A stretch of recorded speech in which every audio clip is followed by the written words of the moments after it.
Welcome to STV life. நம்மளோட சேனலில் வரிசையாக தமிழக முதலமைச்சர்களோட வாழ்க்கை வரலாறை பார்த்துக்கிட்டு வரோம். அந்த வரிசையில் சென்னை மாகாணம் மற்றும் தமிழ்நாட்டு முதலமைச்சர்களோட வாழ்க்கை வரலாறு 21 பேர் வரைக்கும் பார்த்துருக்கோம். இன்றைக்கி நம்ம பார்க்க போகிறது டிவிகே தலைவரான இன்றைய முதலமைச்சரான ஜோசப் விஜய் அவர்களை பற்றி தான் பார்க்க போகிறோம். தமிழ் சினிமாவோட உச்ச நட்சத்திரம் தளபதி விஜய் அவர்கள் ஜூன் மாதம் 22ஆம் தேதி 1974 சென்னையில் ஒரு கலை குடும்பத்தில் தான் விஜய் பிறந்திருக்காரு. அவரோட அப்பா எஸ்.ஏ. சந்திரசேகர் ஒரு பிஸியான இயக்குனர், அம்மா ஷோபா ஒரு பாடகி. சின்ன வயசுல விஜய் எப்படிப்பட்ட பையன் தெரியுமா? அவரோட அம்மா சொன்னபடி அவர் செம்ம வாட்டி வதக்கிற சுட்டி பையனாம். எப்பவும் பேசிக்கிட்டே எதையாவது குறும்பு பண்ணிக்கிட்டே இருப்பாராம். ஆனால் அந்த சிரிப்பும் துடிப்பும் ஒரு நாள் அப்படியே காணா போச்சு. அப்படிப்பட்ட அமைதியான மனிதர் இன்னைக்கு முதலமைச்சரானது எப்படி? வாங்க வீடியோக்குள்ளே போகலாம். அதுக்கு முன்னாடி நம்மளோட சேனலை ஃபர்ஸ்ட் டைம் விசிட் பண்ணுறீங்கன்னா இந்த வீடியோக்கு ஒரு லைக் போட்டு மறக்காமல் சப்ஸ்கிரைப் பண்ணிக்கோங்க. விஜயோட வாழ்க்கையை அப்படியே புரட்டி போட்ட ஒரு சம்பவம் அவரோட தங்கை வித்யாவோட மரணம் தான். விஜய்க்கு 9 வயசு இருக்கும்போது அவரோட 2 வயசு தங்கை வித்யா உடல்நல குறைவுனால இறந்துட்டாங்க. அது வரைக்கும் துள்ளி திரிஞ்ச விஜய் அன்னைக்கு மௌனமானவர் தான். வித்யாவோட இழப்பு அவரை ஒரு அமைதியான மனிதராக மாத்துச்சு. இன்றைக்கும் விஜய் ஷூட்டிங் ஸ்பாட்டில் ரொம்ப அமைதியாக இருக்காருன்னா அதுக்கு அந்த பாதிப்பு ஒரு காரணம்னு சொல்லுவாங்க. அவரோட சுக்ரன் படத்தில் வர தங்கை சென்டிமெண்ட் காட்சியை நீங்கள் பார்த்தீங்கன்னா அதில் விஜயோட நிஜமான வலியை உணர முடியும். சினிமா விஜய்க்கு புதுசு கிடையாது. 1984 அவரோட 10 வயசுலேயே வெற்றிங்கிற படத்தில் குழந்தை நட்சத்திரமாக அறிமுகமானார். அதுக்கப்புறம் குடும்பம், வசந்தராகம்னு சில படங்களில் நடித்தார். இதில் ரொம்ப ஸ்பெஷலான விஷயம் என்னன்னா, நம்ம சூப்பர் ஸ்டார் ரஜினி சார் நடித்த நான் சிவப்பு மனிதன் படத்துலையும் விஜய் குழந்தை நட்சத்திரமாக நடிச்சிருக்காரு. அப்போவே ரஜினி சார்கிட்ட ஆசீர்வாதம் வாங்கின அந்த பையன்தான் இன்னைக்கு ரஜினி சாருக்கு இணையாக ஒரு சூப்பர் ஸ்டாராக வளர்ந்து நிற்கிறாரு. விஜய் அவர்கள் வளர்ந்து பெரியவரானதும் அவர் மனசில் சினிமா ஆசை ஆழமாக பதிஞ்சிருச்சு. லயோலா காலேஜில் விஷுவல் கம்யூனிகேஷன் படிச்சுட்டு இருக்கும்போதே எனக்கு நடிப்பு தான் வேணும்னு ஒத்த காலில் நின்னாரு. அவரோட அப்பாவுக்கு அது முதல் விருப்பம் இல்லைனாலுமே விஜயோட விடாமுயற்சியை பார்த்து சம்மதிச்சாரு. காலேஜ் படிப்பை பாதியிலே நிறுத்திட்டு ஒரு நடிகனா ஜெயிக்கணும்னு வெறியோட சினிமாவுக்குள்ள நுழையிறதுக்கு விஜய் ஒரு கடிதம் கூட எழுதி வச்சுட்டு போனாருன்னா பார்த்துக்கோங்களேன். 1992 நாளைய தீர்ப்பு படம் மூலமாக ஹீரோவா அறிமுகமானப்போ விஜய் சந்திச்ச அவமானங்கள் கொஞ்சம் நஞ்சம் கிடையாது. அப்போ இருந்த சில பத்திரிகைகள் அவரோட முக தோற்றத்தை வச்சு ரொம்ப கேவலமாக எழுதினாங்க. இவரெல்லாம் ஒரு ஹீரோவானு கேட்டாங்க. ஆனால் அந்த விமர்சனங்களை எல்லாம் ஒரு எரிபொருளாக மாற்றிக்கிட்டார் விஜய் அவர்கள். இன்னைக்கு என்ன தூத்துறவங்க நாளைக்கு என்ன போற்றணும்னு மனசுக்குள்ள ஒரு சபதத்தை எடுத்துக்கிட்டு உழைக்க ஆரம்பிச்சாரு. 1996 விக்ரமன் இயக்கத்தில் வந்த பூவே உனக்காக படம் தான் விஜயோட வாழ்க்கையை தலைகீழ மாத்துச்சு. அது வரைக்கும் ஆக்ஷன் ஹீரோவா ட்ரை பண்ண விஜயை ஒரு மென்மையான காதலனா இந்த உலகம் எடுத்து கொடுத்துச்சு. குறிப்பாக அந்த படத்தோட கிளைமேக்ஸில் தன் காதலை சொல்லாமல் மறைச்சிட்டு தியாகம் பண்ணுற அந்த நடிப்பு எல்லாருடைய மனசையுமே தொட்டுச்சு. இந்த படத்துக்கு அப்புறம் தான் விஜய் பெண் ரசிகர்களையும் குடும்ப ரசிகர்களையும் அதிகமாக கிடைச்சாங்க. டைரக்டர் ஃபாசில் கூட விஜய் சேர்ந்தப்போ உருவான காவியம் தான் காதலுக்கு மரியாதை. ஷாலினியோட அந்த யதார்த்தமான நடிப்பு விஜயை ஒரு முழுமையான நடிகனாக மாத்துச்சு. அந்த படத்துக்காக முதல் முறையாக சிறந்த நடிகருக்கான தமிழ்நாடு மாநில விருது விஜய்க்கு கிடைச்சது. ஒரு நடிகனா அவர் தன்னை நிரூபித்த தருணம் அது.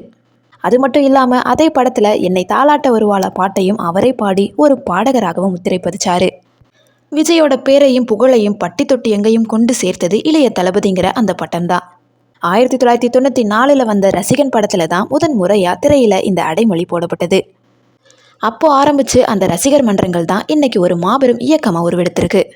என் ரசிகர்கள் தான் என் பலம்னு விஜய் சொல்கிறதுக்கு காரணம் அந்த ஆரம்ப காலத்தில் இருந்தே அவங்க அவர் மேலே வச்சிருந்த அன்பு தான்.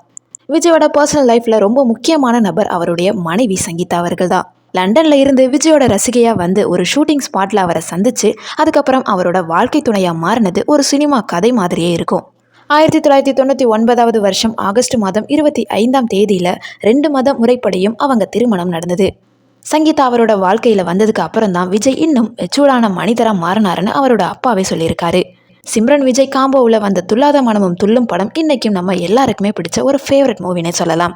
அந்த படத்தில் வர குட்டி கதாபாத்திரத்தோட அந்த அமைதியான காதல், அந்த இசை எல்லாமே ஒரு மேஜிக் தான். அந்த படம் பாக்ஸ் ஆஃபீஸில் மிகப்பெரிய வசூல் சாதனை செஞ்சதோட மட்டும் இல்லாமல் கேரளாவில் விஜய்க்கு ஒரு மிகப்பெரிய மார்க்கெட்டை உருவாக்கி தந்துச்சு. இன்னைக்கு வரைக்கும் கேரளாவில் விஜய் ஒரு சூப்பர் ஸ்டாராக இருக்காருன்னா அதுக்கு இந்த ஒரு படம் முக்கிய காரணம்னே சொல்லலாம். அது வரைக்கும் சாக்லேட் பாயா லவ்வர் பாயா இருந்த விஜயை ஒரு மாஸ் ஹீரோவாக மாற்றின படம் திருமலை.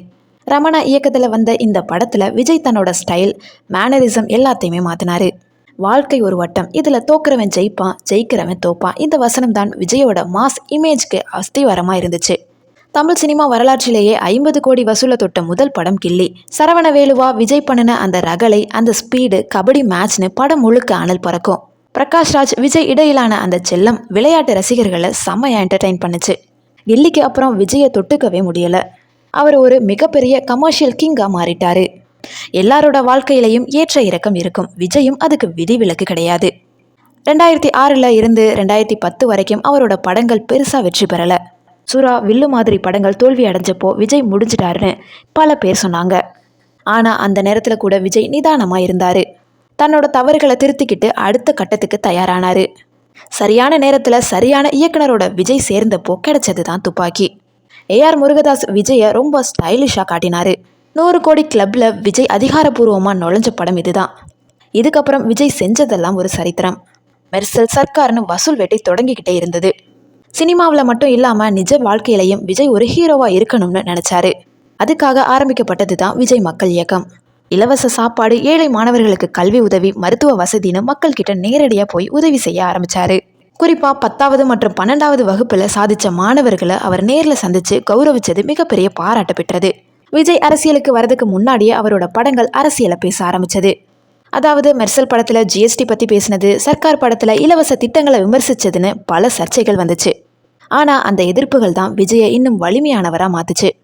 மக்கள் மத்தியில் அவரோட செல்வாக்கு முன்னை விட இன்னும் அதிகமாச்சு. சினிமாவில் உச்சத்தில் இருக்கும் போதே ஒருத்தர் அதை விட்டு விலகிறதுக்கு ரொம்ப கஷ்டமான விஷயம்தான். ஆனால் விஜய் அதை செஞ்சார். வினோத் இயக்கத்தில் அவர் நடித்த 69வது படம் தான் அவரோட கடைசி படம்னு அறிவிச்சாரு. ரசிகர்களுக்கு இது வருத்தமாக இருந்தாலுமே ஒரு பெரிய லட்சியத்துக்காக அவர் போகிறதை எல்லாருமே வரவேற்கிறாங்க. February 2, 2024 விஜய் தன்னோட அரசியல் கட்சியான தமிழக வெற்றி கழகம் அப்படிங்கிற பெயரை அறிவிச்சாரு.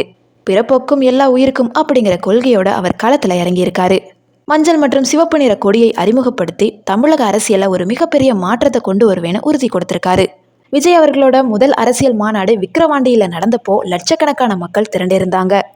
அந்த மாநாட்டில் அவர் பேசின ஒவ்வொரு வார்த்தையும் தமிழக அரசியலில் ஒரு அதிர்வை உண்டாக்குச்சு. தன்னோட எதிரிகள் யாரு, தன்னோட கொள்கை என்னன்னு ரொம்ப தெளிவாக பேசினாரு. இனிமே அவர் ஒரு நடிகராக இல்லாமல் ஒரு தலைவராக மக்கள் முன்னாடி நிற்கிறாரு. இப்போ எல்லாருடைய எதிர்பார்ப்பும் 2026 சட்டமன்ற தேர்தல் தான். விஜய் அந்த தேர்தலில் ஒரு மிகப்பெரிய சக்தியாக உருவெடுப்பார்னு எதிர்பார்க்கப்படுது. ஒருவேளை அவர் முதலமைச்சர் பதவி ஏற்றா கல்வி, மருத்துவம் மற்றும் ஊழல் இல்லாத நிர்வாகத்தை கொடுப்பார்னு ரசிகர்கள் நம்புறாங்க. அதே போல அவர் தேர்தலையுமே வெற்றி பெறாரு. சில பெரும்பான்மை பத்தாமல் பல போராட்டங்களுக்கு பிறகு தமிழக முதலமைச்சராக நிற்கிறாரு. இவர் செஞ்சிருக்க முதல் மாற்றம்னு பார்த்தோன்னா, ₹1 ஓட்டுக்காக காசு கொடுக்காம மக்களோட மனசை மட்டுமே வென்ற தளபதியாவே இன்னைக்கு இருக்காரு. அப்படிப்பட்டவர் முதல்வர் ஆகிறத பற்றி நீங்கள் என்ன நினைக்கிறீங்க? கமெண்ட் செக்ஷனில் சொல்லுங்கள். ஒரு சாதாரண பையனாக ஆரம்பித்து இன்னைக்கு முதலமைச்சர் நாற்காலியில் அமர்ந்திருக்கக்கூடிய தளபதியோட இந்த ஒரு பயணம் ஒரு மிகப்பெரிய வெற்றி சரித்திரம். இந்த வீடியோ பற்றி நீங்கள் என்ன நினைக்கிறீங்கன்றதை கமெண்ட் செக்ஷனில் சொல்லுங்கள். இந்த வீடியோ பிடிச்சிருந்துச்சுன்னா லைக் பண்ணுங்கள், கமெண்ட் பண்ணுங்கள், ஷேர் பண்ணுங்கள். சப்ஸ்கிரைப் பண்ணாமல் பார்த்துக்கிட்டு இருந்தீங்கன்னா ப்ளீஸ் சப்ஸ்கிரைப் பண்ணிக்கோங்க. தேங்க்யூ ஸோ மச் ஃபார் வாட்சிங்.